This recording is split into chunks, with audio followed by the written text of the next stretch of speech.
Halo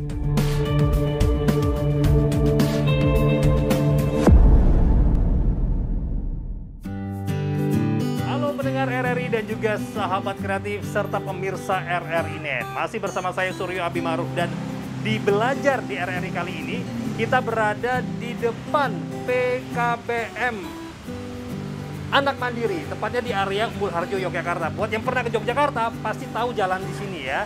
Nah, kali ini kita akan mengikuti pembelajaran, khususnya pembelajaran sejarah bersama ibu guru kita yaitu Ibu Retno Wulandari. Bagaimana pembelajaran hari ini? Ikuti kami di Belajar di RRI. Kali ini bersama PKBM Anak Mandiri.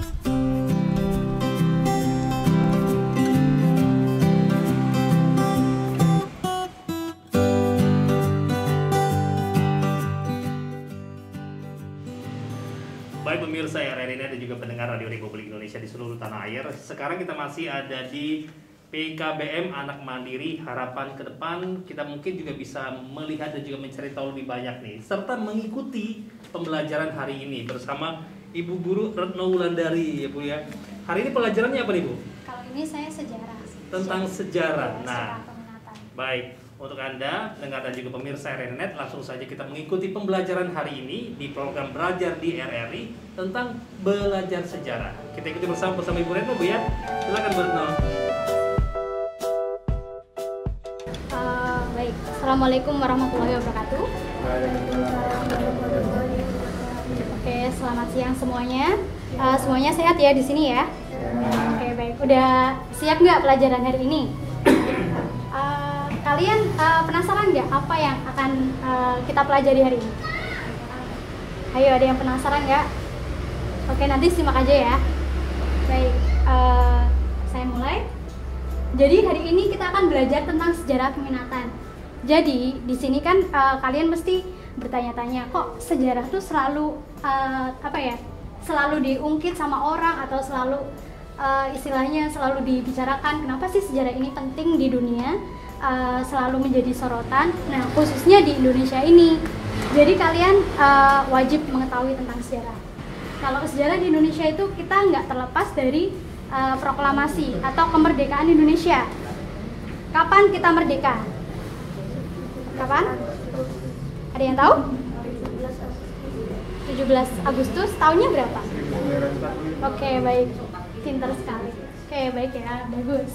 Jadi kita merdeka pada tanggal 17 Agustus 1945. Jadi di sini peristiwa proklamasi kemerdekaan ini kalian udah tahu kan? Yang membacakan teks proklamasi itu siapa? Ada gambarnya loh di atas. Baik. Sejarah ini, mengapa sejarah itu sebagai subjek ataupun sejarah itu adalah sebuah kisah gitu. Jadi di sini adalah kisah sejarah itu bersifat subjektif. Mengapa bersifat subjektif? Kemungkinan di sini adalah subjektivitasnya itu tergantung pada sejarah disampaikan dan diceritakan oleh seseorang. Mengapa? Faktor kepentingan dan latar belakang penulis sejarah juga dipengaruhi oleh cara penulisannya dalam sejarah. Jadi sejarawan ini tidak asal menulis sebuah sejarah atau teks sejarah. Mengapa? Karena ada suatu metode penelitiannya. Jadi di sini dikatakan sejarah itu mereka juga menemukan atau melihat dari sebuah tulisan kuno ataupun tulisan yang sudah ditulis oleh seseorang yang mengalami peristiwa tersebut. Jadi sejarah ini tidak langsung muncul. Jadi mereka itu menulis juga. Jadi mereka melakukan penelitian dari awal sampai akhir mengapa ada sebuah sejarah tersebut. Lalu kalau di sini sejarah itu juga mendekati kebenaran karena dibuktikan oleh suatu peristiwa yang terjadi di masa lampau. Mengapa dikatakan sejarah itu penting? Nah, ini salah satunya. Kalau di sejarah itu dikatakan penting karena dia adalah juga sebagai ilmu. Selain itu juga sejarah dikatakan fakta atau peristiwa karena adanya bukti disertai bukti otentik atau bukti yang akurat. Seperti itu ya, kawan-kawan. Sudah cukup jelas ya untuk sejarah ini. Nah, untuk ketiga ini ada juga sebagai kisah atau cerita. ada yang menceritakan atau nenek moyang kita yang bercerita di masa lampau. Contohnya pada kemerdekaan, nah dulu kan ada penjajahan ataupun ada juga istilahnya kerja rodi yang dialami oleh masyarakat kita pada zaman dahulu kala, pada zaman adanya penjajahan Jepang dan Belanda. Begitu. Selain itu juga sejarah disebut juga sebagai seni. Nah, seni di sini kemungkinan adanya suatu peninggalan. Mengapa adanya seni tersebut? Misalnya ada juga yang disebut sebagai prasasti ataupun peninggalan.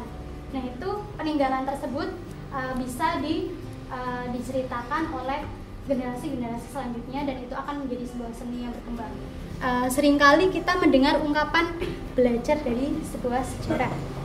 Mengapa demikian? Kenapa sih kita harus belajar dari masa lampau? Gitu. Karena sejarah itu sangat penting.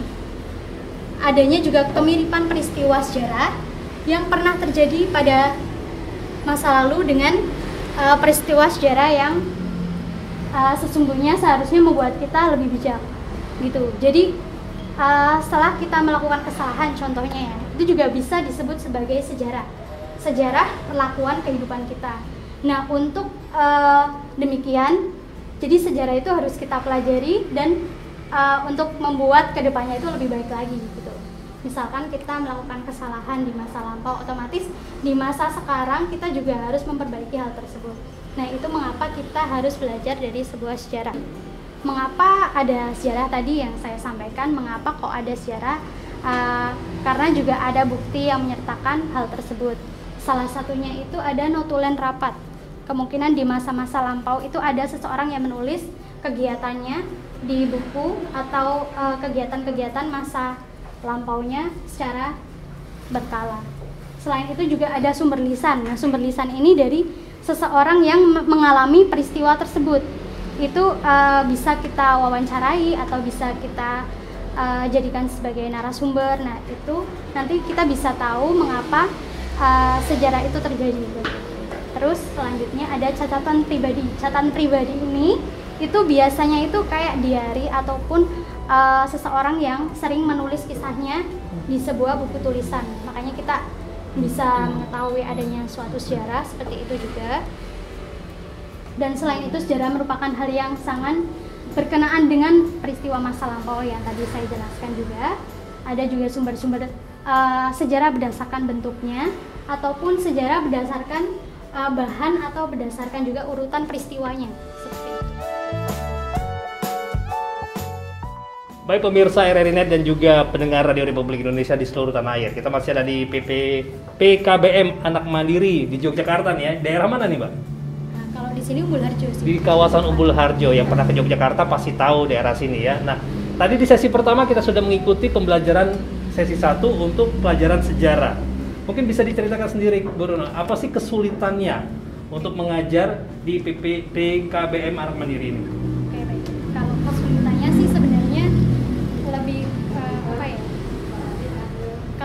Kalau guru-guru kan udah biasa sebenarnya ngajar. Kesulitannya tuh lebih ke misalnya kita tuh kayak kurang persiapan. Nah, itu lebih ke kayak kesulitan kelas sendiri sih. Oke. Kurang persiapan ya. Kurang persiapan ya. Membuat kita sulit sendiri nantinya. Oke. Baik. Alhamdulillah enggak sulit. Tapi hari ini siap ya untuk belajar sejarah siap, ya. siap. Nah, langsung saja kita ikuti sesi kedua belajar sejarah bersama Ibu Retno Wulandari di PKBM Anak Mandiri. Silakan dilanjutkan Ibu. Ya, baik. Terima kasih. Contoh dari yang akan jelaskan saya sedikit aja. Ini tentang masing-masing sebutkan contoh mitos dan masing-masing contoh fiksi. Mereka kan ada mengalami perbedaan antara mitos dan fiksi, nah itu yang jadi pertanyaan juga. Oke, nah ini salah satu contoh fiksi yang tadi saya jelaskan, itu ada novel, roman, dan cerpen. Nah, seperti itu. Saya berpesan untuk kalian juga jangan bosan untuk belajar walaupun itu secara tatap muka atau enggak gitu ya. Secara daring itu tugas-tugas harus tetap dikerjakan dan lain-lain. Itu pesan dari guru-guru sih.